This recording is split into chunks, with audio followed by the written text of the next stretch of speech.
Père bien-aimé, je me tiens ici devant toi comme un mortel. Je n'ai rien devant moi, Seigneur. Ta grâce a prévalu et tu as fait de moi ce que je suis. Se tenir devant mes frères et mes soeurs, ce n'est pas quelque chose à jouer avec. C'est une question de vie ou de mort. Je te prie que tu m'écartes du chemin et que tu t'exprimes toi-même par les lèvres de l'homme. De telle sorte que la parole qui sortira n'a rien à voir avec l'homme, mais que cette parole soit la tienne. Cette église est morte, tu es mort pour elle, à la croix, et ne permet pas quelqu'un faire quelque chose avec ton église. Mais laisse que le Saint-Esprit, le consolateur, puisse prendre les mots, puisse prendre sa parole et la déposer dans le cœur des élus de Dieu. Je te confère ce culte, que la voix du diable se taise, mais que le tonnerre grande, que le tonnerre grande dans nos cœurs pour repousser et pour faire taire la voix de l'ennemi. Mais que la seule foi qui retentisse en nous, que ce soit la foi du Saint-Esprit. Qu'il en soit ainsi, je repousse toutes les attaques sataniques. Et pour nous puissant de Jésus, que tout ce qui est fort reçoive la foi de l'évangile. Mais que le ciel soit ici et que les anges puissent acclamer la parole. Qu'il en soit ainsi, Père. Je te donnerai ce moment dans le précieux nom de Jésus. Je t'en supplie comme ça. Amen. Amen. Je vous demande de prendre votre Bible dans le livre de Luc chapitre 11.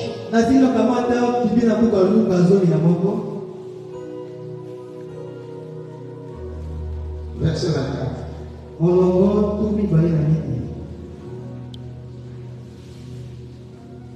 Amen.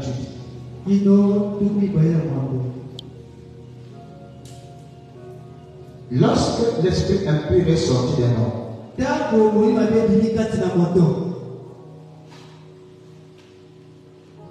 il va dans les lieux arides pour chercher du repos. Non, pourquoi? Il dit, je retournerai dans la maison d'où je suis sorti. Et quand il arrive, il la trouve balayée et ornée. Il la trouve balayée et ornée. Alors il s'en va. Et il prend cet autre esprit plus méchant que lui.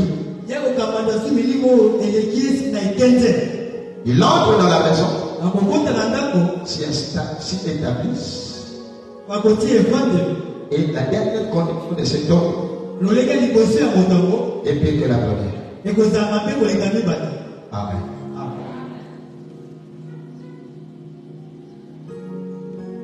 Tandis que Jésus parlait ainsi, une femme élevant la voix du milieu de la foule lui dit, heureux le sein qui t'a porté, heureux les mamelles qui t'ont allaité. Et Jésus répondit, heureux plutôt ceux qui écoutent la parole de Dieu et qui la gardent. Amen. Vous pouvez vous asseoir.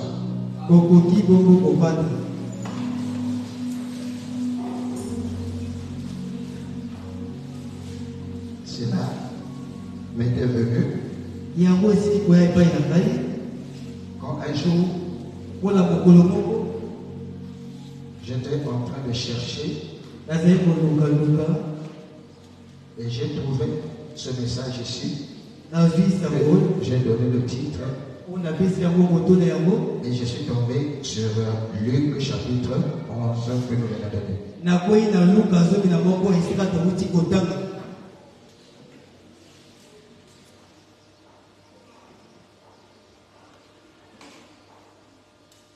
Lorsqu'on a prié pour un esprit, je voudrais être direct. Je voudrais être direct. Lorsqu'on a prié et qu'on a chassé un esprit, quel qu'il soit, cet esprit-là sort.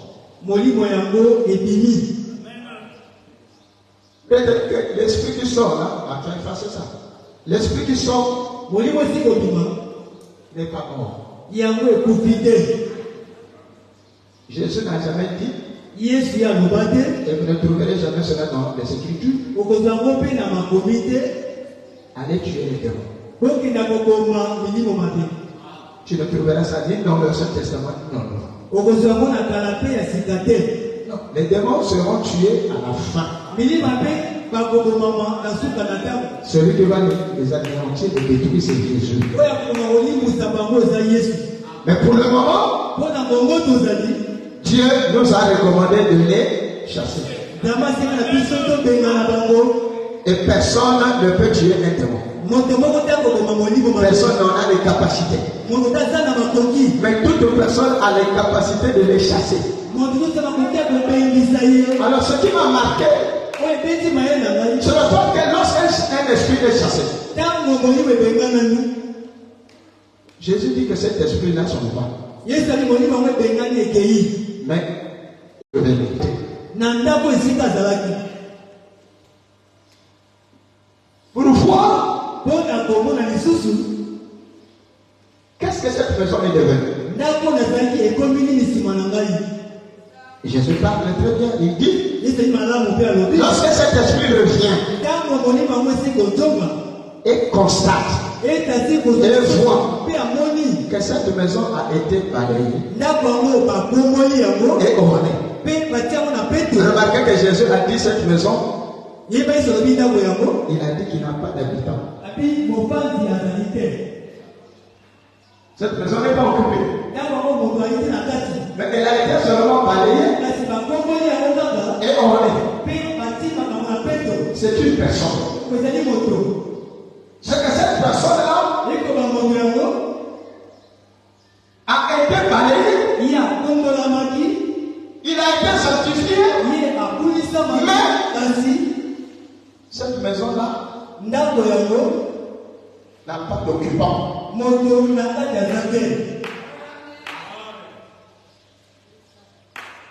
Et c'est très dangereux pour cet homme-là. Elle a été ornée. L'occupant a été chassé. Il est parti. Mais au retour, il n'y a pas d'occupant. Alors, la Bible dit, Jésus dit, cet esprit-là va et va appeler combien d'autres esprits? Il revient vers cette personne avec cet autre esprit. Et il vient en France. Il était seul. Et là il devient 8. Et Jésus dit, la dernière condition de cet homme est pire.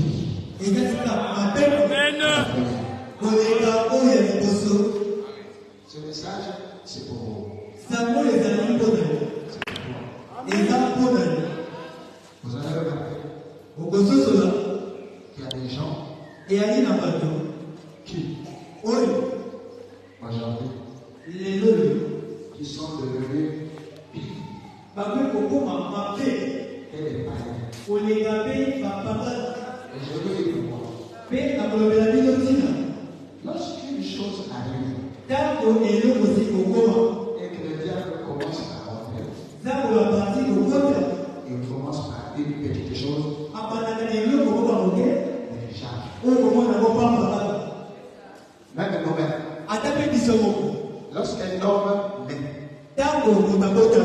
Dans le sein de sa mère, il est embryon. Embryon. Et l'homme à cet stade-là est invisible. Retenez que c'est un homme embryonnaire. Et quand Dieu arrive dans une personne, c'est aussi un embryon. Pourquoi cet homme ici, dont Jésus nous parle, la maison dont on parle ici, non mais là c'est toi, c'est moi. Pourquoi Jésus a parlé de cela? Jésus a bien dit que la dernière condition de cet homme est pire que la première. C'est un frère qui a avancé.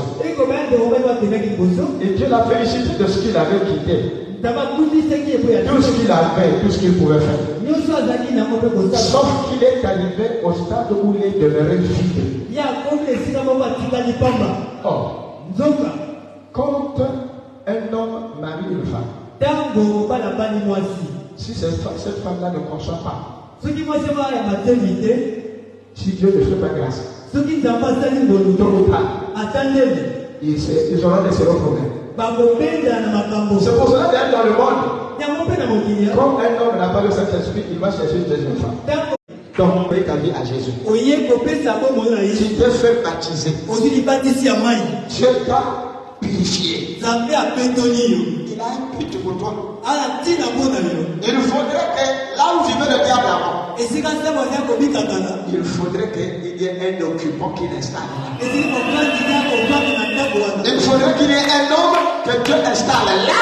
De telle manière, celui qui l'occupait avant le diable, quand il arrive chez toi, s'il y a un occupant, il ne peut plus arriver. Il ne peut plus venir chez toi. Parce que la maison est occupée. Écoute.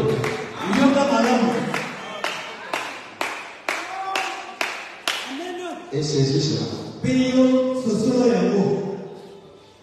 Un jour, Jésus va quelque part où il y avait des malades. Et parmi ces malades-là, il y avait un qui avait passé 38 ans. 38 ans de maladie. 38 ans de paralysie. Il entre là-bas et rencontre cet homme.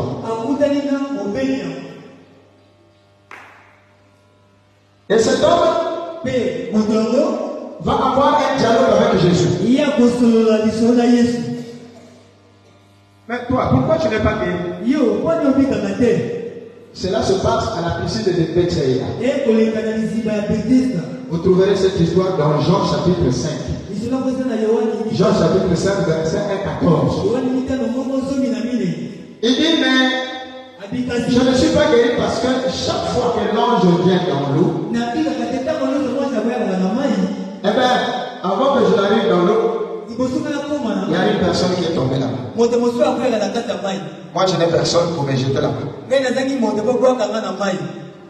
j'essaie de le faire, il y a quelqu'un déjà qui est tombé dans l'eau. Jésus lui dit, crois-tu au Fils de Dieu? Crois-tu au Fils de l'homme? Oui. Qui est-il? C'est moi. Crois-tu en moi? Oui, je le crois. Si tu crois en moi, alors lève-toi. Elle marche. L'homme là a pris son lit.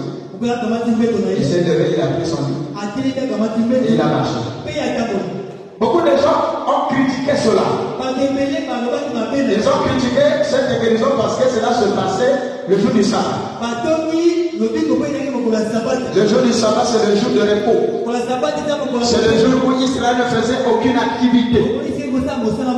Mais Jésus leur a dit, je suis ce sabbat-là. Alors il a cet homme, et cet homme s'est levé, et il a témoigné de Jésus. Ensuite, et c'est ça que je voudrais vous lire dans cette histoire. Dans Jean chapitre 5, comme rattachement à ce que je suis en train de dire, Jean chapitre 5, le verset 14, il rencontre Jésus dans son état de guérison. Le verset 14 dit ceci: depuis, Jésus le trouva dans le temple. Si Dieu t'a fait grâce et te fait de bonnes choses, il faut l'honorer. Il faut venir à mon culte. Depuis, Jésus le trouva dans le temple et lui dit, et ça c'est très important, et lui dit, voici, tu as été guéri. Ne pêche plus de peur qu'il t'arrive quelque chose de pire. Ça c'est très important. Cette écriture se rattache à l'écriture de Luc chapitre 11. Cet homme-là est guéri. C'est Jésus qui l'a guéri. Et Jésus lui recommande de ne plus pécher.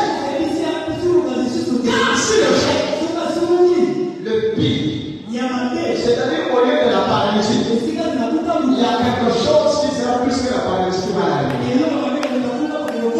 C'est Jésus. Il va conserver sa guérison. Et conserver sa guérison, c'est ne plus pécher. Jésus a dit, ne péchez plus. De peur que le pire ne puisse arriver. Ce qui est écrit, c'est écrit pour le monde entier. C'est écrit pour l'Église. C'est écrit pour chaque individu. Ce qui est écrit, c'est pour nous. C'est pour le christianisme. Qu'est-ce que le christianisme d'abord? Le christianisme, ce n'est pas péché. Le christianisme, ce n'est pas jouer les instruments de musique. Le christianisme, ce n'est pas dire Amen. Qu'est-ce que le christianisme?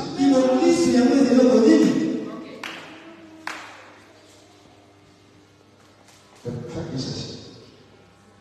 Le prophète dit ceci. Ce qu'est le christianisme.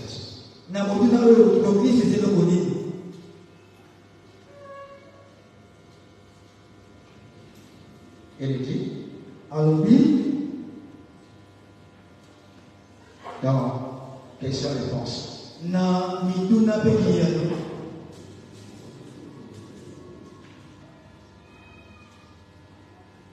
du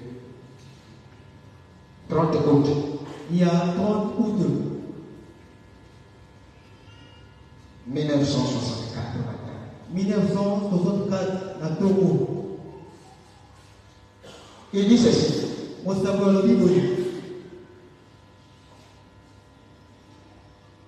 Le christianisme, ce n'est pas ce que vous dites. Ce n'est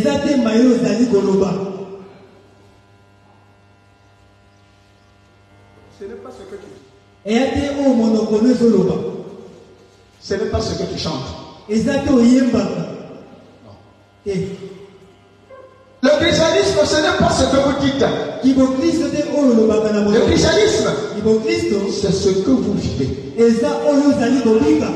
Ce que vous faites.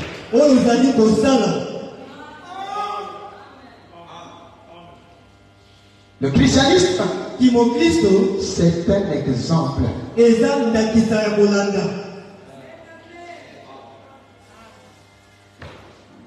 Lorsque tu as des problèmes de la vie, Dieu t'a montré un exemple. C'est un témoin. Et regarde-le. Et tu auras la solution. Donc si tu es chrétien, tu ne l'es pas parce que tu dis, mais parce que tu vis. Car tu es un exemple. Donc le christianisme, c'est ce que vous faites. C'est l'exemple. En d'autres termes, c'est le modèle. Donc un chrétien, c'est un modèle. C'est un exemple. C'est ce qu'il dit, c'est ce qu'il fait.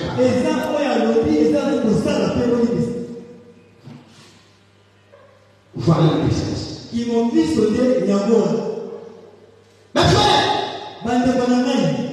mes soeurs,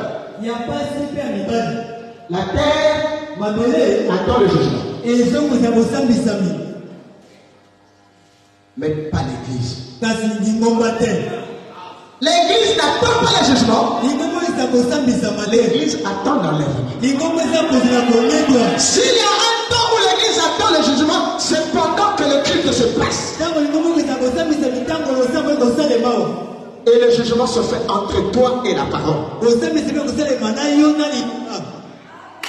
Aujourd'hui, tu rejettes la parole, tu reçois le jugement.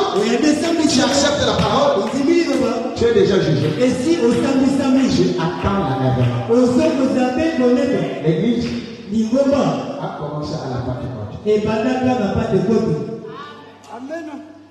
Et quand le Saint-Esprit est venu, et si les suivaient les apôtres, les femmes, tout comme les enfants, tout comme les hommes, étaient accompagnés des signes, des miracles, des prodiges. Au premier âge, à l'âge des 13, ces choses-là commençaient à diminuer. Lorsque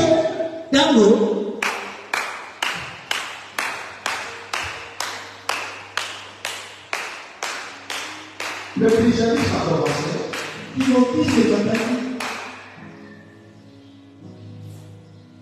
le premier âge, c'était l'âge de Éphèse. Il y avait beaucoup de lumière, peu d'obscurité. Ça, c'est l'obscurité.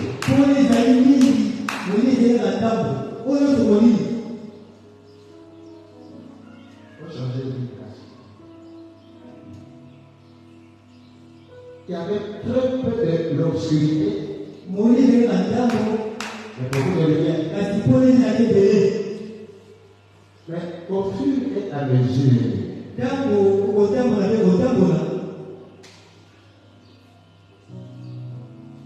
l'église a marché, les gens de l'église, c'est fou. Les âges de l'église, c'est fou.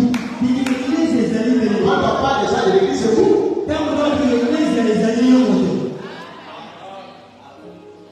Quand le message a commencé au premier âge, à Éphèse, il y avait beaucoup de lumière, peu de ténèbres. Au fur et à mesure que l'église a marché, vous allez remarquer la courbe a été inversée. Et à la fin, à la Odyssée, il y a plus d'obscurité que de lumière. Pourquoi? Parce que Christ aujourd'hui, l'église l'a mis dehors. Jésus n'est pas sorti de lui. C'est vous qui l'avez chassé. Par quelle vie? Va et ne pêche plus. Or, péché, c'est sombrer. Donc, vous allez comprendre que pendant que l'église a marché au cours des âges, le péché est tellement devenu grand que Jésus devient insupportable pour l'histoire. Or, vous devez savoir, la lumière, c'est Jésus. Lisez cela dans Jean chapitre 1. Donc quand Jésus l'a mis dehors, à l'âge où nous sommes, j'ai dit, il n'y a que l'obscurité. Et l'obscurité, ce n'est pas dehors, c'est l'âge. Ne fermez pas les yeux, regardez-moi tous ici. Je vous regarde. Si C'est ça le démon. Et c'est pour cela que je prêche ça. Quand une église commence à sommeiller, c'est que l'obscurité est tombée. Un homme normal ne dort pas la journée. Dieu nous a donné la journée pour travailler. Et il nous a donné la nuit pour dormir. Donc pour Dieu, on ne devait pas dormir la journée. Pour Dieu, on doit travailler la journée. Et on doit dormir la nuit. Alors, comme nous arrivons à la lycée, je disais, c'est l'obscurité totale à cause de ce que Jésus a dit à cet homme. Tu étais paralytique. Tu ne marchais pas. Parce que tu ne m'avais pas rencontré. Tu n'avais pas rencontré le message. Maintenant que tu as rencontré le message, je t'ai guéri. Le fait plus ce que tu faisais. Car si tu le fais, le pire t'arrivera. C'est là que tu entends. Une personne peut être dans le pire, mais dans l'église. Et c'est à toi que je parle, mon frère. Quand l'église avait commencé, l'église avait des prodiges. Et l'obscurité s'est installée. De quelle manière? Un pasteur a dit.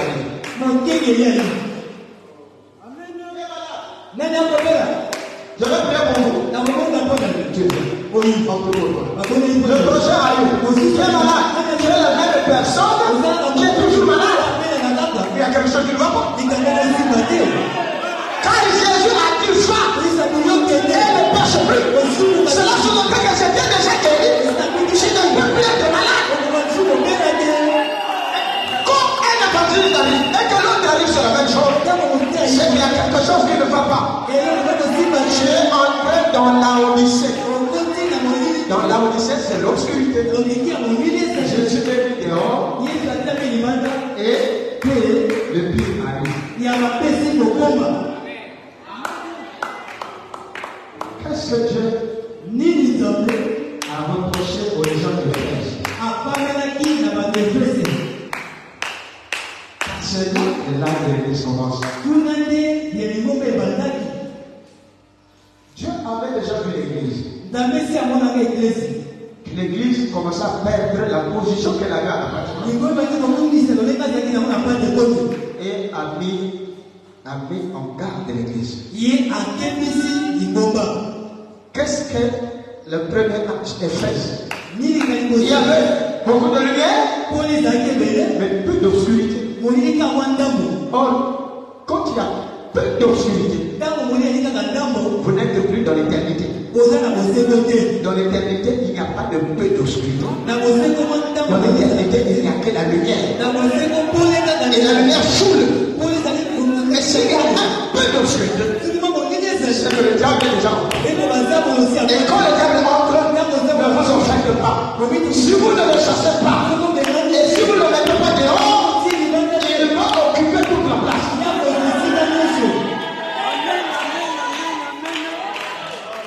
Qu'est-ce que Dieu reprochait à nos frères qui avaient commencé avec les signes et les crânes, mais où l'obscurité est entrée un peu? Je vais vous dire ça.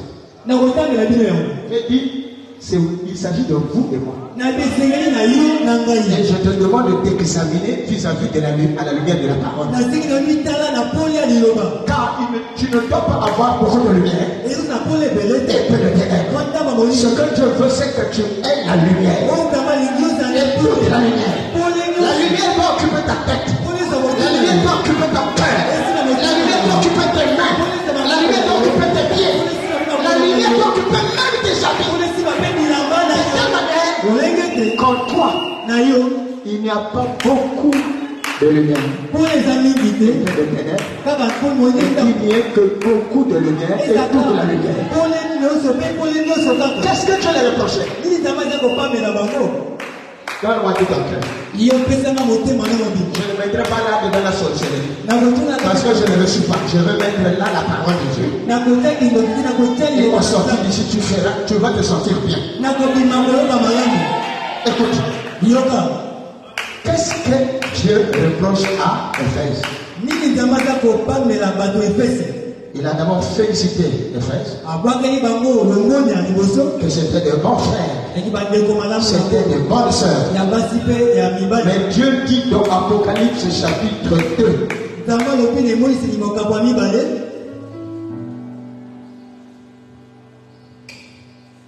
Je vais commencer le verset 4 et 5.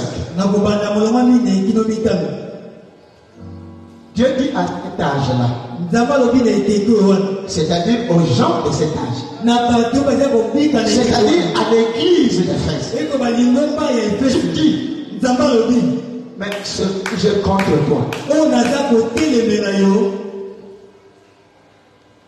c'est que tu as abandonné quoi? Ton premier amour.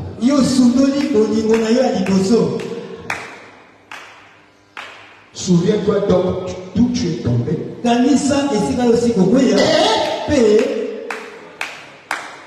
Réponds-toi. Et pratique tes premières œuvres. Sinon, je viendrai à toi et j'ôterai ton chandelier. Le chandelier, c'est ce qui éclairait le lieu. C'est que cette église-là n'était pas arrivée au baptême du Saint-Esprit.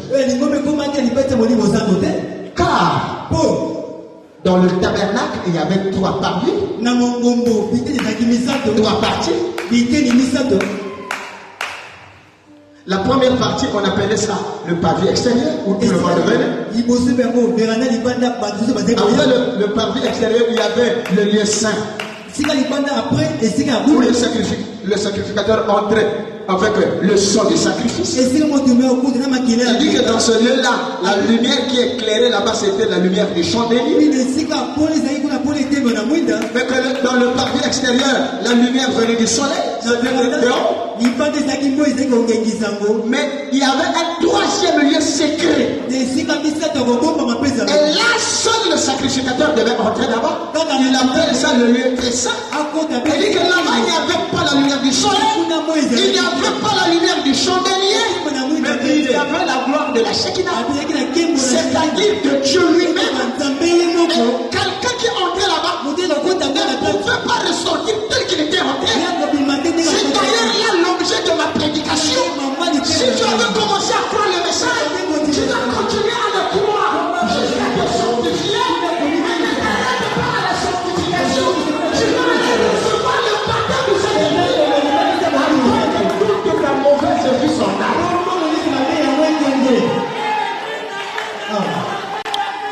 Alors là, tu peux dire que tu es chrétien. Et tu ne changeras pas de position. Les choses ne marchent pas à l'église. Mais c'est toi qui devais le faire marcher. Là-bas, vraiment, ça ne marche pas.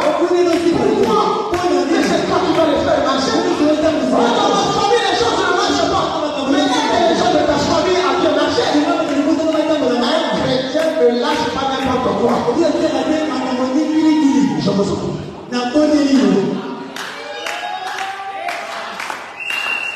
Si tu avais commencé ta marche,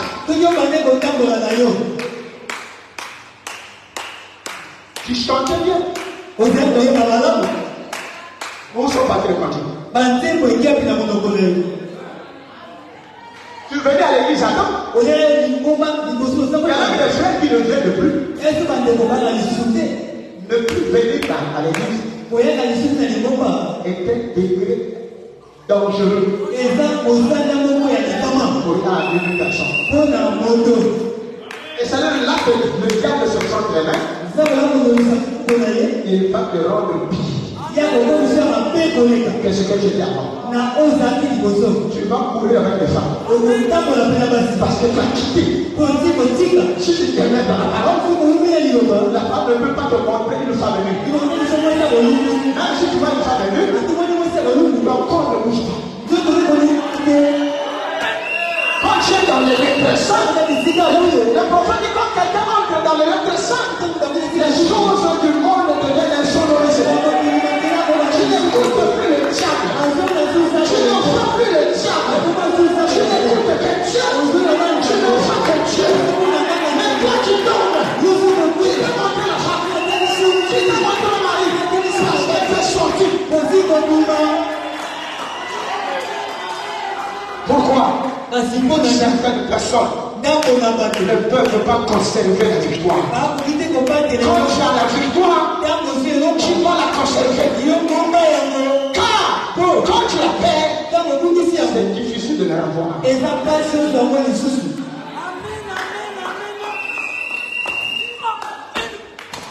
Écoute-moi. Donc Dieu reprochait à l'église, la première église, dans laquelle il y avait le prodige, il y avait la puissance, il y avait le Saint-Esprit.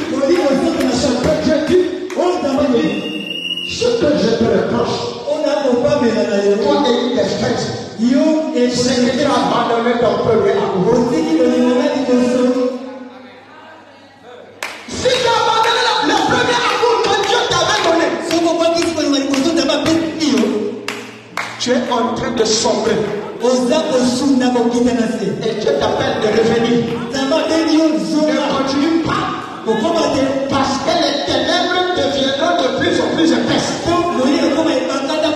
dit à Éphèse, souviens-toi d'où tu es tombé. On te dit ça. Souviens-toi d'où tu es tombé. Repentir, c'est-à-dire revenir à ce que tu avais avant.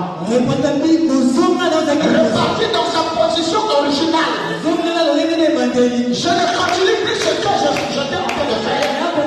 Dieu m'a dit de repartir pour reprendre ce que j'ai perdu.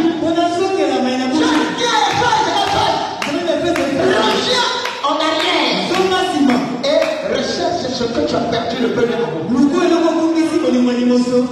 Ça, c'est ce que Dieu a dit à Éphèse. Pourquoi Éphèse est entré comme ça? Pourquoi l'église d'Éphèse a sombré dans ce sens? J'ai dit, lorsque je parle de l'église, il s'agit de vous.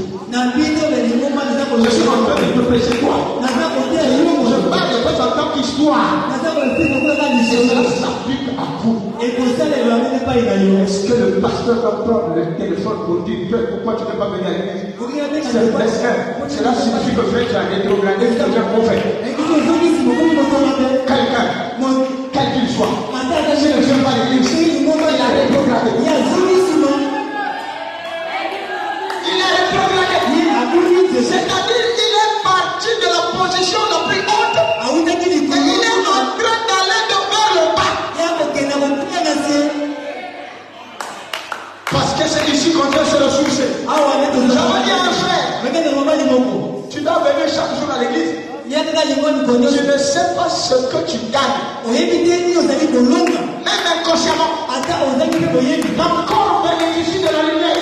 Je te demande d'être toujours à l'église. Parce que tu ressens des choses que tu es inconscient de voir, de connaître. Le fait de t'exposer à la parole te donne des choses que toi tu ne peux pas compter.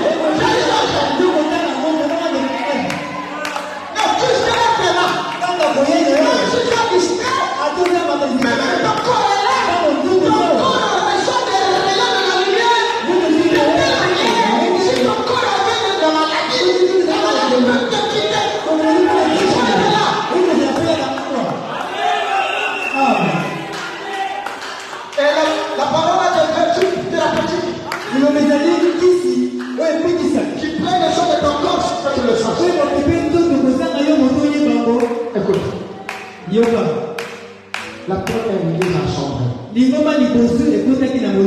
Parce qu'elle avait accepté beaucoup de lumière et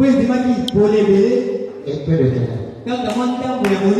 C'est très dangereux que tu le sois. Attention. Le diable est ici. Vous connaissez le serpent qu'on appelle la vipère?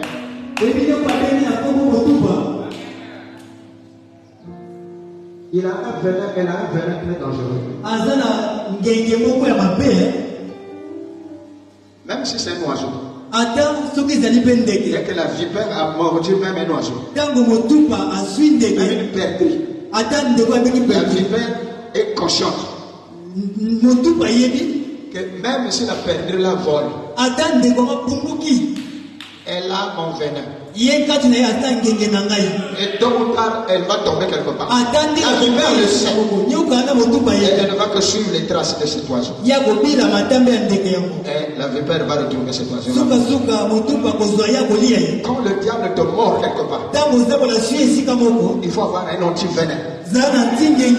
Si tu as accepté que le venin du diable entre dans ton corps, le diable est conscient que tôt ou tard tu vas tomber quelque part. Tu peux voler, tu peux tomber avec les femmes, tu peux mettre tout ce qui est faux. Le diable a vécu avant toi. Le diable peut t'enseigner les Écritures. Non, c'est pas les Écritures, le diable, il connaît l'Écriture plus que toi. La seule différence entre toi et le diable, c'est que le diable peut t'enseigner la parole, mais il n'en a pas la vie. Il n'a pas la vie de la parole qui fait. C'est ça la seule différence. Non, c'est pas la parole du diable. Le diable était le second de Dieu. Le diable connaît le plan de la création, mais il ne connaît pas le plan de la rédemption. Parce que Dieu a créé d'abord. Quand il a créé, le diable l'a vu. Il lui a barré la vue pour qu'il ne voie pas comment est-ce qu'il va racheter son fils. Ça, le diable ne connaît pas. Si le diable connaissait, il a oublié tout. Alors Dieu l'a aveuglé. Et il n'y a que lui qui connaît le plan de la rédemption. Et aujourd'hui, il est venu avec notre message. Il nous a révélé le son. Il nous a révélé le plan de la rédemption de l'homme. Et aujourd'hui, je peux savoir qu'avant que Jésus ne vienne sur la terre, moi j'avais déjà vécu au ciel. Et avant que Jésus ne soit crucifié à la croix, il était déjà crucifié au ciel. Ça, le temps ne peut pas connaître ça. Je nous a révélé ça. Donc, même si tu viens avec ta magie, tu viens avec ta sorcellerie, tu ne verras rien. Moi, je connais le plan de la rédemption. Si on a un commencement, il y a une fin. Moi, je n'ai pas eu le commencement, je n'aurai pas le fin.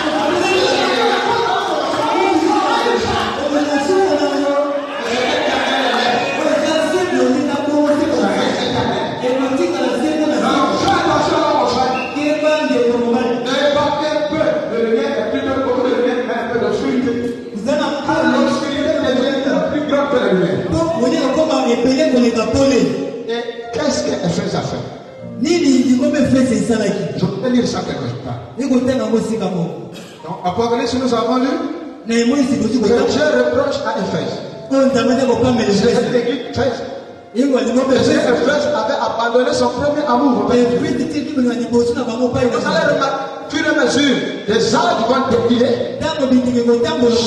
Chaque âge de l'église entrait dans l'obscurité. Jusqu'au dernier âge où nous vivons, dans la Odyssée, il n'y a plus que l'obscurité. Chaque personne qui entend la voix de Dieu et qui ne rejette pas la repentance, cette personne-là repart à la Pentecôte. Et à la Pentecôte, chaque personne a reçu le Saint-Esprit. Même si tu vis dans la Odyssée et que tu viens repartir, si tu viens repartir au premier temps, Dieu est obligé de te donner le même Saint-Esprit que celui que Paul avait reçu. Chaque âge qui passe, il y a une reproche que Dieu fait. Et dans chaque âge, il y a des gens qui se sont répandus. Ces hommes-là, Dieu leur a donné le même Saint-Esprit. Et alors, toi, ce n'est pas seulement que Dieu te reproche d'avoir abandonné le premier amour, mais que tu es devenu tellement. D'ailleurs, même parfois, Dieu dit tiens. De telle manière que l'âge où tu vis est l'âge le plus hypocrite. Et le frère Branham explique la tiédeur. Être tiède, ce n'est pas être froid, chaud. C'est une position intermédiaire. Mi-figue, mi-raisin. Un peu chrétien, un peu païen.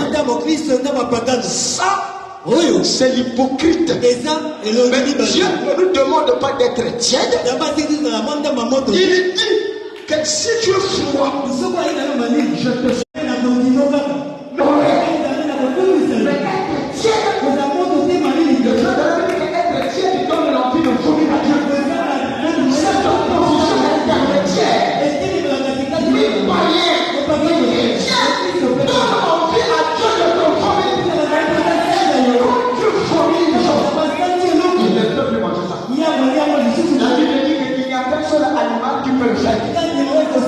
c'est le chien. C'est pour cela, dans l'Ancien Testament, quand quelqu'un vendait ses chiens, il ne devait pas apporter la dîme des chiens à la maison de Dieu. Parce que le chien, c'est l'animal le plus abominable. Il peut vomir et manger ses vomissures. Dieu n'aime pas ça. Si Dieu a appelé, tu as donné ta vie à Jésus, ce que tu as vomi, ne va plus le faire. Parce que si tu le fais, Dieu est exactement un chien. C'est difficile à prêcher dans une autre église. Mais je le prêcherai dans ma propre église.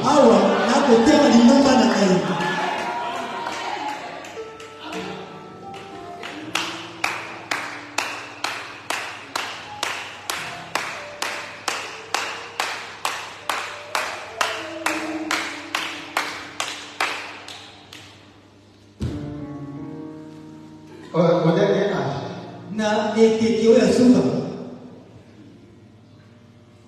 dans cet âge de la Odyssée, la juste après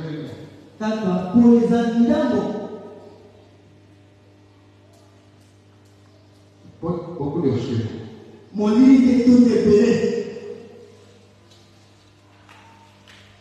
Le feu n'est plus dans l'église. Christ, on est sorti. Mais alors, dans sa compassion, pendant qu'il est dehors, et l'église l'a mis dehors, il écrit. Toi, tu es là-bas vers la table de musique là-bas.